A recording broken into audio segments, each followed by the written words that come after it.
الذین صبروا، یہ وہ لوگ ہیں جنہوں نے صبر کیا، وعلی ربہم یتوکلون، اور یہ انہوں نے اپنے رب پر یہ توکل کرتے ہیں۔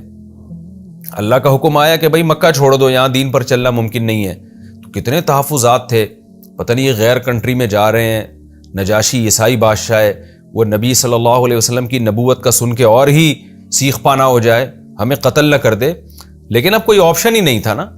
تو جب انسان کے پاس کوئی آپشن نہیں ہوتا تو شریعت کا حکم یہ ہے کہ یہ دیکھا جائے کہ کم نقصان کس میں ہے۔ ایک جگہ نقصان یقینی ہے، یعنی دو اصول اختیار ہوتے ہیں، ایک تو یہ کہ دو نقصانوں میں سے کم نقصان کس میں ہے، نمبر دو یقینی کس میں ہے اور غیر یقینی کس میں۔ تو مکہ میں رہتے ہوئے زیادہ نقصان کا خطرہ بھی تھا اور وہ نقصان بھی یقینی تھا۔ حبشہ جانے میں ایک تو نقصان بھی کم ہونے کا خطرہ تھا اور اس کا بھی امکان تھا کہ وہ کم نقصان بھی نہ ہو، مکمل پناہ دے دے آپ کو، کیونکہ نجاشی کے حالات جو ان کے سامنے آئے وہ تعریفیں آئی تھی کہ وہ نرم دل بادشاہ ہے۔ تو ایسے موقع پہ شریعت کہتی ہے کہ آپ اسباب اختیار کریں اور پھر اللہ پہ توکل کریں، نتیجہ اللہ پہ چھوڑ دیں۔ تو ان حضرات نے ایسا نہیں کیا کہ ان حالات میں کفر کی طرف چلے گئے، بلکہ اپنا فیوچر اللہ کے حوالے کیا کہ کوئی بات نہیں، ہم اللہ کے لیے قربانی دیں گے، اپنے دین سے پیچھے ہم نہیں ہٹیں گے۔ اسی کو اللہ نے توکل سے تعبیر کیا، یعنی اللہ پر اعتماد، کہ رزق دینے والی ذات، ٹھکانہ دینے والی ذات اللہ کی ذات ہے۔ تو صبر بھی کیا اور اللہ پر توکل اور اعتماد بھی کیا۔ وما ارسلنا من قبلك الا رجالا نوحی الیہم فاسألوا اہل الذکر ان کنتم لا تعلمون۔ اللہ نے صحابہ کو تسلی دی، دوبارہ اللہ مشرکین مکہ کی طرف آتے ہیں، کیونکہ ڈیبیٹ بھی چل رہی ہے، ہجرتیں بھی ہو رہی ہیں، مناظرے بھی ہو رہے ہیں، تسلیاں بھی ایک ہی ٹائم پہ نازل ہو رہی ہیں، سارے کام اس زمانے میں ایک ہی وقت میں ہو رہے تھے۔ تو اللہ مشرکین مکہ کو کہتا ہے کہ تم بار بار یہ دعویٰ کرتے ہو کہ انسان کیسے پیغمبر بن گیا، تو تم چونکہ اہل کتاب نہیں ہو، تم میں 2000 سال پہلے ایک پیغمبر آئے ہیں اسماعیل علیہ السلام، ان کی تعلیمات محو ہو چکی ہیں، اس لیے تمہیں یہ چیز اچنبھے کی لگ رہی ہے کہ اللہ نے انسان کو کیسے اپنا نائب بنا دیا، یعنی نبوت، رسالت میں، پیغام پہنچانے میں، تو کیسے اللہ نے بنا دیا۔ تو اللہ فرماتے ہیں کہ ما ارسلنا من قبلک الا رجالا، اے نبی ہم نے آپ سے پہلے مردوں ہی کو پیغمبر بنا کے بھیجا، یعنی ان کو یہ بات بتا دیں، نوحی الیہم، پھر ہم ان کی طرف وحی کرتے ہیں، فاسألوا اہل الذکر، تو اے اہل مکہ تم اہل علم سے پوچھ لو، یعنی اگر تمہیں مسلمانوں کی یا پیغمبر کی بات پر یقین نہیں آتا تو اور بھی تو دوسرے اہل علم ہیں نا جو نیوٹرل ہیں، یعنی اہل کتاب جن کو یہودی اور عیسائی کہا جاتا ہے، وہ تو مسلم نہیں ہیں لیکن ان کے پاس علم ہے، وہ نصیحت والے لوگ ہیں، ان کے پاس تورات ہے، وہ ہسٹری کا علم جانتے ہیں، ان سے جا کے پوچھو ان کنتم لا تعلمون، اگر تمہارے پاس علم نہیں ہے۔ مشرکین مکہ کے پاس تو نالج ہی نہیں تھی، وہ تو جہالت کے اندھیروں میں ڈوبے ہوئے تھے، یہود و نصارہ تو پھر بھی بہت ساری نالج رکھتے تھے۔ تو جا کے ان نیوٹرل لوگوں سے پوچھو جن کے پاس نالج ہے، وہ تمہیں بتائیں گے کہ جتنے بھی پیغمبر دنیا میں آئے ہیں سارے بشر ہی تھے، سارے مرد ہی تھے، ایسا کچھ نہیں ہے کہ کوئی فرشتے کو اللہ نے پیغمبر بنا کے بھیج دیا ہو۔ تو ان سے جا کے پوچھو، بالبینات، ہاں وہ پیغمبر معجزوں کے ساتھ آئے ہیں، واضح دلائل کے ساتھ، والزبر، اور ان کے پاس آسمانی صحیفے بھی ہوتے تھے، تعلیمات بھی ہوتی تھیں۔ تو جیسے بہت سارے پیغمبر پہلے آئے ہیں تو تمہیں اہل کتاب یہود و نصارہ بتائیں گے کہ بھئی یہ پہلے آتے رہے، کوئی اچنبھے کی بات نہیں ہے۔ وَأَنزَلْنَا إِلَيْكَ الذِّكْرَ، تو اے نبی اسی طرح ہم نے بھی آپ پر اس نصیحت کو نازل کیا، یعنی قرآن کو نازل کیا، لِتُبَيِّنَ لِلنَّاسِ، اس لیے تاکہ آپ لوگوں کو ایکسپلین کریں، آپ لوگوں کو کھول کے بیان کر دیں، مَا نُزِّلَ إِلَيْهِمْ، کہ ان پر کیا نازل ہو رہا ہے، وَلَعَلَّهُمْ يَتَفَكَّرُونَ، اور تاکہ یہ لوگ غور و فکر کریں، یعنی ان آیتوں میں بھی غور کریں جو نبی ایکسپلین کر رہے ہیں، اور انجام پہ بھی غور کریں کہ اگر ہم نے ان پر عمل نہیں کیا تو ہمارا انجام کیا ہوگا، تو ان دونوں چیزوں میں غور کریں۔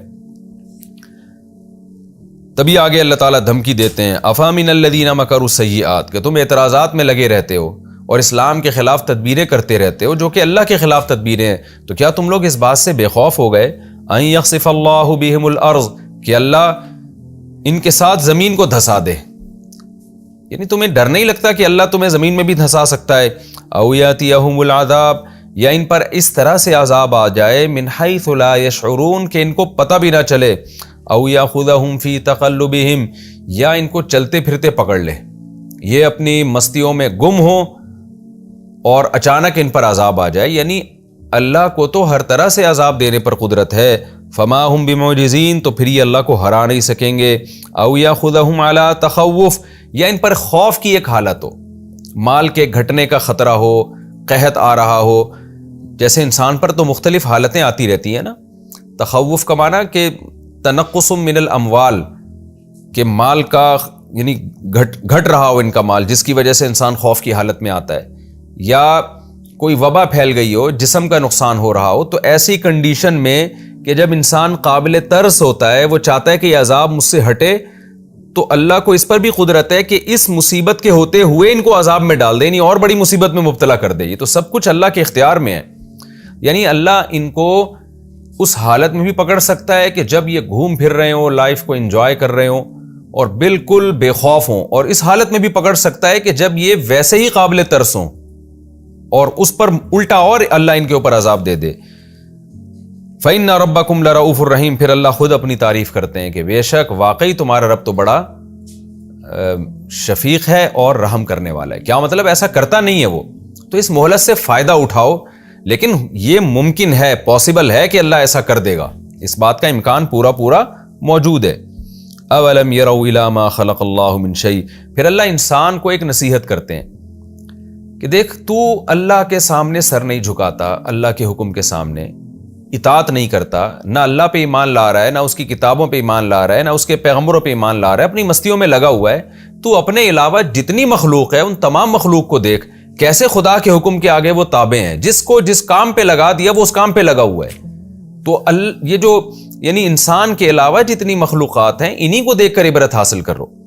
تو اس لیے اللہ اپنی توحید کی ایک دلیل دیتے ہیں اور اپنی قدرت کی ایک دلیل دیتے ہیں۔ اولم یروا، کیا یہ لوگ دیکھتے نہیں ہیں، الی ما خلق اللہ من شیء، ان چیزوں کی طرف جو اللہ نے پیدا کی ہیں، یتفیأ ظلالہ، کہ ان کے سائے بھی حرکت کرتے ہیں، سمٹتے ہیں، عن الیمین والشمائل، دائیں اور بائیں جانب سے، سجدا للہ، اللہ کی مکمل فرما برداری کرتے ہوئے۔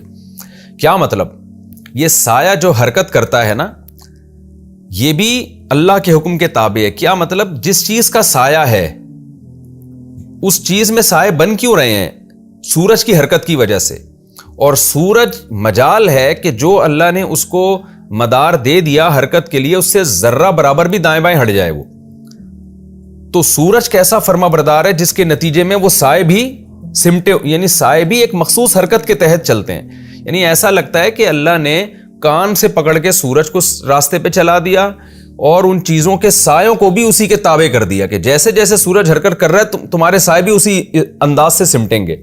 اور صدیوں سے یہ پورا ایک سسٹم ہے، اس سسٹم میں ذرہ برابر بھی تبدیلی نہیں ہو رہی۔ تو اس چیز کو یوں تعبیر کیا گیا کہ سائے اور وہ چیزیں اور سورج، یعنی جو یہ تمام کی تمام چیزیں اللہ کے حکم کے تابع ہیں۔ تو آپ دیکھیں نا، آج تو پوری کیلکولیشن ہے، ماہر فلکیات پہلے سے بتا دیتے ہیں کہ اس چیز کا سایہ اتنے بج کے اتنے منٹ پہ یہاں ہوگا، اتنا لمبا سایہ ہوگا، اور وہ ادھر ہی ہوتا ہے۔ وجہ کیا ہے کہ سایہ جس چیز کی عکاسی ہے وہ ہے سورج کی حرکت، اور اس حرکت میں تبدیلی نہیں آتی۔ تو اس چیز کو اللہ تعالیٰ نے ایک بلیغ انداز میں بیان کیا، اس کائنات کی ایک حقیقت کو۔ اللہ فرماتے ہیں کیا یہ لوگ دیکھتے نہیں ہیں، اللہ نے جو چیزیں پیدا کی ہیں ان کے وہ چیزوں کے سائے بھی حرکت کرتے ہیں، یعنی وہ بھی اللہ کے تابع ہیں۔ وَهُمْ دَاخِرُونَ، اور یہ تمام چیزیں، یعنی وہ چیزیں بھی اور ان کے سائے بھی، یہ سب کے سب اللہ کے حکم کے فرما بردار ہیں۔ یعنی مخلوق میں جس کو اللہ نے جس کام پہ لگا دیا وہ اس سے ذرہ برابر بھی انحراف نہیں کرتا۔ یہ سایوں کی مثال اس لیے دی کہ یہ بھی ایک یعنی سورج کی حرکت جو ہے نا، اس کا ایک بڑا خوبصورت مظہر ہے۔ آپ دیکھیں نا، پہاڑی علاقوں میں جائیں نا تو وہ ایک الگ ہی منظر ہوتا ہے، سائے ہوتے ہیں تو بالکل اندھیرا، اور جیسے جیسے سورج حرکت کرتا ہے وہ سائے ایسے سمٹتے ہیں، بڑا ایک خوبصورت منظر ہوتا ہے یہ، سمٹتے سمٹتے سمٹتے سمٹتے پھر دوسری جانب بڑھنا شروع ہو جاتے ہیں۔ آگے اللہ فرماتے ہیں وَلِلَّهِ يَسْجُدُ مَا فِي السَّمَاوَاتِ وَمَا فِي الْأَرْضِ، کہ جو کچھ آسمانوں میں اور جو کچھ زمینوں میں ہے سب کا سب اللہ کو سجدہ کرتا ہے، یعنی اللہ کے قدموں میں گرا ہوا ہے، کوئی بھی اللہ کے حکم سے پیچھے نہیں ہٹتا۔ من دابۃ، جتنی بھی جاندار مخلوق ہے، والملائکۃ، اور فرشتے بھی، وہم لا یستکبرون، اور ان میں کوئی بھی تکبر نہیں کرتا، کوئی بھی اللہ کے سامنے اکڑتا نہیں ہے، کوئی بھی اللہ سے حکم کو پورا کرنے کی ریزن نہیں پوچھتا۔ لہذا انسان کو بھی اللہ کے عذاب سے ڈرنا چاہیے اور اطاعت کرنی چاہیے. یخافون ربہم من فوقہم، یہ تمام مخلوق اپنے رب سے ڈرتی ہے جو ان کے اوپر ہے، یعنی عرش پر ہے، جس کی حقیقت اللہ ہی کو معلوم ہے، اس کی کیفیت اللہ ہی کو معلوم ہے. تو یہ جو ذات عرش پر ہے، یہ تمام کے تمام مخلوق اس سے ڈرتی ہے. وَيَفْعَلُونَ مَا يُؤْمَرُونَ، اور جس بات کا بھی ان کو حکم دیا جاتا ہے یہ کر گزرتے ہیں. تو اس لیے انسان کو بھی اللہ کی اطاعت کرنی چاہیے، اس کی فرما برداری کرنی چاہیے، اس کے آگے اپنے سر کو جھکا دینا چاہیے. یہ رکوع ہمارا کمپلیٹ ہوا. اس میں کچھ اہم علمی نکات ہیں، وہ میں انشاءاللہ نمبر وار بیان کرتا ہوں. سب سے پہلی بات تو یہ پتہ چلی ہجرت کی اہمیت اور فضیلت، کہ انسان کے لیے سب سے بڑی قربانی کیا ہے. شہادت کے بعد سب سے بڑی قربانی ہے اپنے وطن کو چھوڑنا، اور وہ وطن جس میں آپ پیدا ہوئے اور آپ کے باپ دادے صدیوں سے وہیں رہتے آ رہے ہوں، تو اس جگہ کو چھوڑنا خاص طور پر عرب کے لیے تو بہت مشکل کام تھا، لیکن صحابہ کرام نے کتنی بڑی قربانی دی. تو یہ جو ہے نا ہجرت کی فضیلت، یہ ہمارے لیے بھی ہے. اب حدیث میں آتا ہے کہ اس طرح سے ہجرت نہیں ہے جیسے پہلے ہوا کرتی تھی، لا ہجرت بعد الفتح، فتح مکہ کے بعد اب ہجرت نہیں ہے. لیکن جب زمینی حقیقت اس طرح سے ہو جائے اور اس طرح سے مظالم شروع ہو جائیں یا ایسے حالات پیدا ہو جائیں کہ کسی خطے میں آپ کے لیے دین پر عمل ممکن ہی نہ رہے، تو آج بھی اس علاقے کو چھوڑنا واجب ہے. بہت سے لوگ یورپ چلے جاتے ہیں، مغربی کنٹریز میں چلے جاتے ہیں، حالانکہ ان کو یقین ہوتا ہے کہ ہماری اولاد مرتد ہو جائے گی، پھر بھی وہ جا رہے ہوتے ہیں پیسوں کے لیے. تو یہ مطلب نہیں ہے کہ یورپ میں جانا، امریکہ میں جانا حرام ہے، ناجائز ہے. جو اپنے دین کو بچا سکتا ہے اس کے لیے جانا جائز ہے، بلکہ کسی حد تک بعض لوگوں کے لیے تو ضروری بھی ہے. لیکن خوب سمجھ لیں، جس کو یہ غالب گمان ہو کہ میں وہاں جا کے اپنے یا اپنی اولاد، اپنے بیوی بچوں کو دین کو نہیں بچا سکتا، تو اس کے لیے نہ صرف یہ کہ وہاں جانا جائز نہیں ہے، بلکہ وہاں سے موو کرنا اس پر واجب ہے. تو اور ایسے موقع پہ اللہ کی طرف سے پھر یہ فضیلت ہے کہ جو بھی اللہ کی خاطر کسی علاقے کو چھوڑے گا، اللہ کی خاطر، تو رزق کا وعدہ اللہ نے کیا ہے. وہ اللہ پہ اعتماد کرے، توکل کرے. لَنُبَوِّئَنَّهُمْ فِي الدُّنْيَا حَسَنَةً، ہم آخرت تو بعد میں، ہم دنیا میں بھی اس کو انشاءاللہ اچھا ٹھکانہ دیں گے اگر اللہ نے چاہا تو. اور چاہا کا مطلب یہ ہے کہ نہیں چاہے گا نا تو آپ کو جس کنٹری میں آپ پیسے کے لیے جا رہے ہیں وہاں آپ کو رسوا کر دے گا. اس بات کا خطرہ پورا موجود ہے. تو ایک تو ہجرت کی فضیلت ہمیں معلوم ہوتی ہے. دوسری بات یہ کہ صحابہ کرام جو ہجرت کر رہے تھے نجاشی بادشاہ کی طرف، حبشہ کی طرف، جس کو آج کل ایتھوپیا کہا جاتا ہے،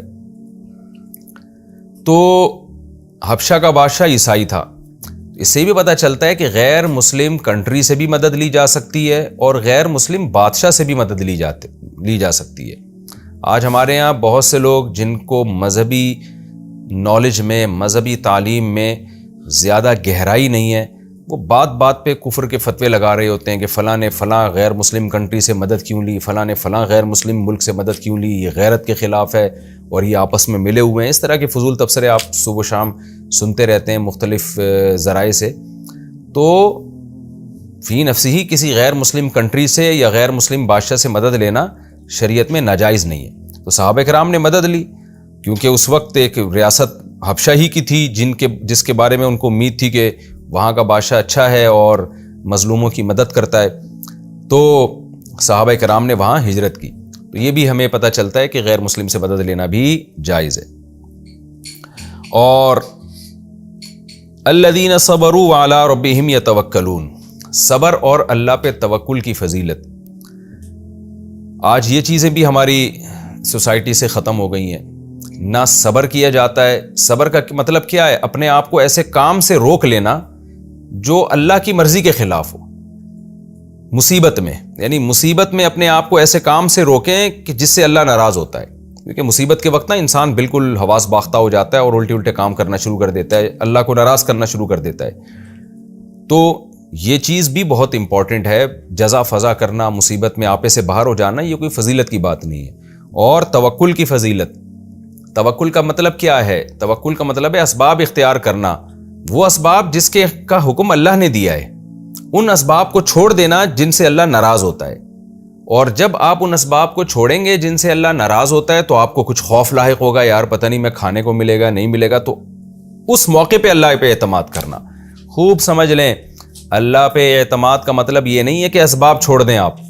مثال کے طور پر یہ صحابہ کرام حبشہ ہجرت نہ کرتے, مکہ میں رہ کے صبر کرتے تو یہ غلط ہوتا. اس لیے کہ ایک آپشن ہے آپ کے پاس, اس مصیبتوں سے بچنے کے لیے ایک راستہ ہے, تو اس راستے کو تو اختیار کیا جائے نا.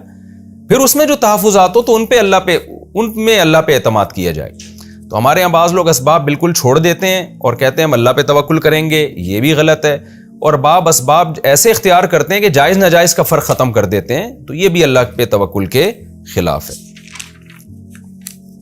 ایک اہم پوائنٹ کی بات اس میں یہ بھی پتہ چلتی ہے کہ اللہ نے مشرکین مکہ کو حکم دیا کہ اہل علم سے پوچھو کہ جتنے بھی پیغمبر دنیا میں آئے ہیں سارے مرد تھے. تو اس سے اہل علم کی فضیلت بھی معلوم ہوتی ہے. حالانکہ جن اہل علم کی بات ہو رہی ہے وہ تو یہود و نصارہ تھے, اہل کتاب تھے, لیکن بہرحال نالج تھی ان کے پاس.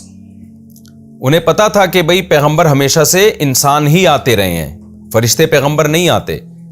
تو اس سے ہمیں یہ بھی پتا چلتا ہے کہ جو جس کی فیلڈ ہے نا, اس فیلڈ میں اس کی اتباع کی جائے گی. اسی کو تقلید بھی کہا جاتا ہے.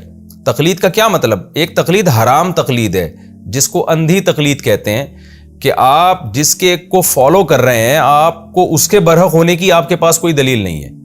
اور ایک تقلید وہ ہے جو جائز تقلید ہے, بلکہ واجب تقلید ہے. وہ یہ ہے کہ آپ جس چیز میں فالو کر رہے ہیں نا کسی شخصیت کو, وہ شخصیت اس چیز میں کامل علم رکھتا ہے. تو ایسے موقع پہ اہل علم کو فالو کرنا قرآن نے اس کا حکم دیا ہے, کیونکہ قرآن کہہ رہے ہے اہل علم سے پوچھو اگر تمہیں معلوم نہیں ہے. تو کیا مطلب, کیا پوچھو؟ وہ پوچھو جو جس کا علم ان کے پاس ہے. تو فقہا کے پاس فقہ کا علم ہوتا ہے, تو فقہ کا علم اسی آیت سے ہمیں پتہ چلتا ہے کہ فقہا سے پوچھا جائے گا حلال و حرام کے مسائل. میڈیکل سائنس کا علم ڈاکٹروں کے پاس ہوتا ہے, حکمت کا علم حکیموں کے پاس ہوتا ہے. تو جو بھی جس فیلڈ کا ماہر ہے نا, اس آیت کے بارے میں اجماع ہے پوری امت کا کہ اس آیت سے تقلید بھی ثابت ہوتی ہے, جو جائز تقلید ہے. ایک حرام تقلید ہے, میں اس کی بات نہیں کر رہا, وہ جو باپ دادا کی اندھی تقلید کیا کرتے تھے مشرکین مکہ. اس آیت سے علماء کی تقلید بھی ثابت ہوتی ہے. اس آیت سے فقہا کی بھی, محدثین کی بھی. علم حدیث میں جب سند کی بحث آئے گی تو محدثین سے رابطہ کیا جائے گا, اور جب تاریخ کا علم آپ نے حاصل کرنا ہے تو مورخین سے رابطہ کیا جائے گا, مورخین کی کتابیں پڑھی جائیں گی. تو یہ جو آج کل ایک اوٹ پٹانگ قسم کی ایک سوچ چل پڑی ہے نا کہ ہم ہر چیز میں خود تحقیق کریں گے پھر ہم فیصلہ کریں گے, حالانکہ آپ کے پاس تحقیق کا علم ہی نہیں ہے. کیونکہ کسی بھی شعبے میں تحقیق کے لیے ایک خاص درجے کی نالج ہو, پھر انسان میں تحقیق کی صلاحیت پیدا ہوتی ہے. تو جو اس شریعت کے پیچیدہ مسائل ہیں ان میں تحقیق کے لیے ایک خاص درجے کی نالج ہوگی تو آپ تحقیق کے اہل ہوں گے. تو وہ نالج حاصل کرتے نہیں ہیں اور ڈائریکٹ جو ہے وہ تحقیق کرنا شروع کر دیتے ہیں. اس کی مثال ایسے جیسے میڈیکل سائنس میں جب تک آپ ایک خاص ایک علم تک نہ پہنچ جائیں, اس سے پہلے آپ پیناڈول کے بارے میں تحقیق نہیں کر سکتے کہ یہ کیا ہے. تو آپ کریں گے تو مار کھائیں گے آپ. تو یہی حال فقہ کا بھی ہے, یہی حال حدیث کا بھی ہے, یہی حال قرآن کا بھی ہے, یہی حال جتنے بھی علوم ہیں ان تمام علوم کا ہے.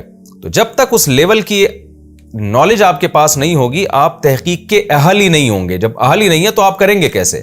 ہاں, کچھ موٹے مسائل جو ہوتے ہیں, عقیدے کی بات ہے یا بیسک اسلام کے حلال و حرام کے مسائل کا علم ہے, اس میں ایک عام آدمی بھی تحقیق کر سکتا ہے. جیسے کہ صحت کے جو بنیادی چیزیں ہیں, موٹی باتیں, ان میں تو ایک عام آدمی بھی تحقیق کر سکتا ہے. لیکن جب آپ باریکیوں کی طرف جائیں گے تو ایک عام آدمی کو ڈاکٹر پہ اعتماد کرنا پڑے گا, علم حدیث کے معاملے میں محدث پر اعتماد کرنا پڑے گا, اور فقہ کے معاملے میں فقہا پر اعتماد کرنا پڑے گا.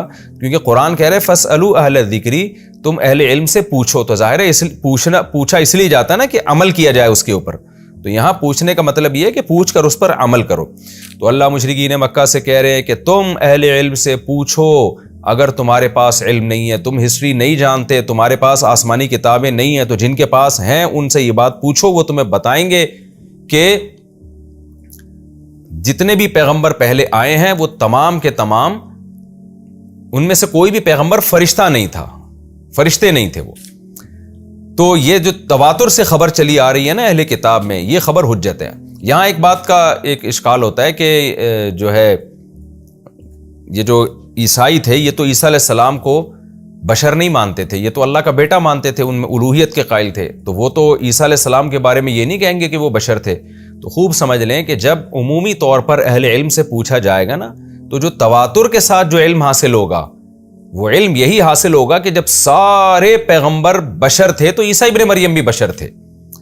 تو آپ نے جو ان سے نالج لینی ہے نا, وہ نالج لینی ہے جو ان کے پاس تواتر کے ساتھ چلی آ رہی ہے. وہ نالج یہ ہے کہ موسیٰ علیہ السلام بھی بشر تھے, ابراہیم علیہ السلام بھی بشر تھے, یعقوب علیہ السلام بھی, عیسیٰ ابن مریم, اسماعیل علیہ السلام بھی, اور یوسف علیہ السلام بھی, موسیٰ علیہ السلام بھی. تو اس سے جو نتیجہ اخذ ہوگا وہ یہ ہوگا کہ پھر محمد صلی اللہ علیہ وسلم بھی بشر ہیں, اور آپ کے لیے بھی فرشتہ ہونا ضروری نہیں ہے. تو یہ بھی ایک پوائنٹ کی بات ہے. البتہ ایک اشکال اس پر ہوگا کہ جب اللہ تعالیٰ نے اہل علم کی تقلید کا حکم دیا, فاسألوا اہل الذکر ان کنتم لا تعلمون, تمہیں علم نہیں ہے تو ان سے پوچھو, یعنی جو وہ بتائیں اس کو فالو کرو. تو عیسائی تو حضرت عیسیٰ علیہ السلام کو اللہ کا بیٹا کہتے ہیں, وہ تو بشر نہیں مانتے, تو کیا ہم اس میں ان کو فالو کریں گے؟ تو خوب سمجھ لیں کہ جو چیز تواتر کے خلاف ہوتی ہے نا, اس میں کسی صاحب علم کو فالو نہیں کیا جاتا. یہاں تقلید حرام ہے. تو یہ بات تواتر سے ثابت ہے, اور عقل کے لحاظ سے بالکل 2 اور 2 4 کی طرح بدیہی ہے کہ خدا کا کوئی ہم مثل نہیں ہے. جب خدا کا کوئی ہم مثل نہیں ہے تو لم یلد ولم یولد, نہ اس نے کسی کو جنا, نہ وہ کسی سے جنا گیا. تو اہل علم کی وہ بات جو تواتر کے خلاف ہو, اس میں اہل علم کو فالو نہیں کیا جاتا, پھر یہ حرام تقلید کہلاتی ہے. جیسے کوئی مجتہد کہہ دے کہ 5 نمازیں اسلام میں نہیں ہیں, یا اسلام میں روزہ نہیں ہے, یا اسلام میں زکوٰۃ نہیں ہے, تو پھر یہاں اہل علم کو فالو نہیں کیا جائے گا, کیونکہ یہ تواتر کا مطلب جمع غفیر ایک چیز نقل کرتا چلا آ رہا ہے. اس کی مثال ایسے جیسے کوئی اہل علم کہہ دے کہ اسلام میں رجم نہیں ہے, پتھروں سے مار کے جو زانی کو سزا دی جاتی ہے وہ اسلام میں نہیں ہے. تو ظاہر ہے یہ 100% غلط ہے. تو تواتر سے, اجماع سے یہ بات ثابت ہے. تو تواتر غلط نہیں ہو سکتا, ایک بندہ, ایک شخص غلط ہو سکتا ہے. تو فاسألوا اہل الذکر ان کنتم لا تعلمون کا مطلب وہ چیزیں جن میں تقلید جائز ہے ان میں اہل علم کی تقلید کرو. جہاں کسی اہل علم کا غلط ہونا تواتر سے ثابت ہو جائے, اور تو وہ تو پھر اس کا غلط ہونا ثابت ہوگا. جیسے کہ مشرکین مکہ اپنے باپ دادا کی اندھی تقلید کیا کرتے تھے, پھر یہ اسی کی فہرست میں داخل ہوگا. اور ایک اہم نقطے کی بات جو اگلی آیت وَأَنزَلْنَا إِلَيْكَ الذِّكْرَ لِتُبَيِّنَ لِلنَّاسِ مَا نُزِّلَ إِلَيْهِمْ, یہ بہت اہم نقطے کی بات ہے کہ ہم نے اے نبی آپ پر کتاب کو نازل کیا, قرآن کو, لِتُبَيِّنَ لِلنَّاسِ, تاکہ آپ لوگوں کو بیان کریں کہ کیا نازل ہوا ہے. یعنی ایکسپلین کون کرے گا؟ نبی صلی اللہ علیہ وسلم. آج بہت سے لوگ ہیں جو کہتے ہیں ہم قرآن کو مانتے ہیں, حدیث کو نہیں مانتے. حالانکہ قرآن کی ایکسپلینیشن جو ہے وہ حدیث سے ہوگی, اس کو ڈیفائن حدیث میں کیا گیا ہوگا. اگر آپ حدیث کو نکال دیں تو قرآن بھی نہیں سمجھ سکتے آپ پھر. اور تیسری بات یہ کہ وَلَعَلَّهُمْ يَتَفَكَّرُونَ, پھر یہ لوگ بھی تفکر کریں گے. یعنی نبی کے بیان کے بعد بھی بات ختم نہیں ہو جائے گی, ان کو ڈیپ میں جا کے خود ان کو بھی غور و فکر کرنا پڑے گا, جس کو اجتہاد کہا جاتا ہے.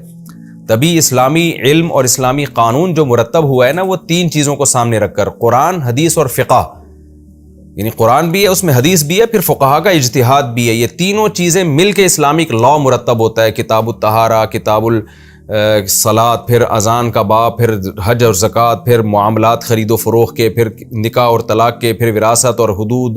یہ تمام جو اسلامی احکام ہے نا, یہ ان 3 چیزوں کا مجموعہ ہے, قرآن, حدیث اور پھر فقہا کا اجتہاد. کچھ لوگوں نے حدیث کو نکال دیا اور کہا کہ ہم صرف قرآن کو مانتے ہیں, وہ بھی گمراہ ہیں.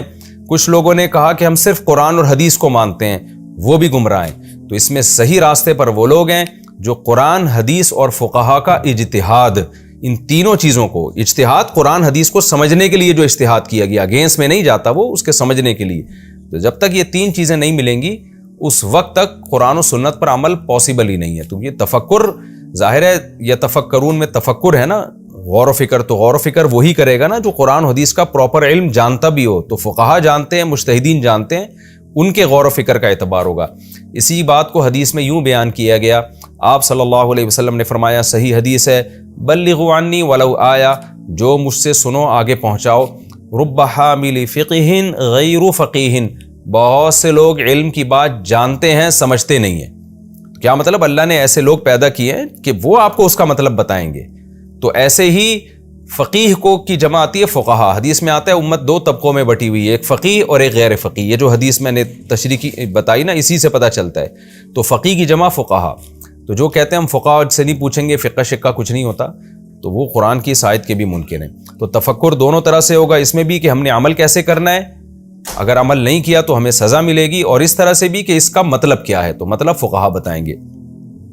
تو یہ ہمارا رکوع الحمدللہ کمپلیٹ ہوا، جو علمی نکات تھے مختصر وہ بھی میں نے بیان کر دیے، اور ہم انشاءاللہ پھر اگلے ایپیسوڈ میں سورہ نحل کا رکوع نمبر 7 اور 14ویں پارے کا رکوع نمبر 13 انشاءاللہ میں شروع کروں گا۔ اللہ تعالی ہمیں سمجھنے کی اور عمل کی توفیق عطا فرمائے۔ وما علینا الا البلاغ۔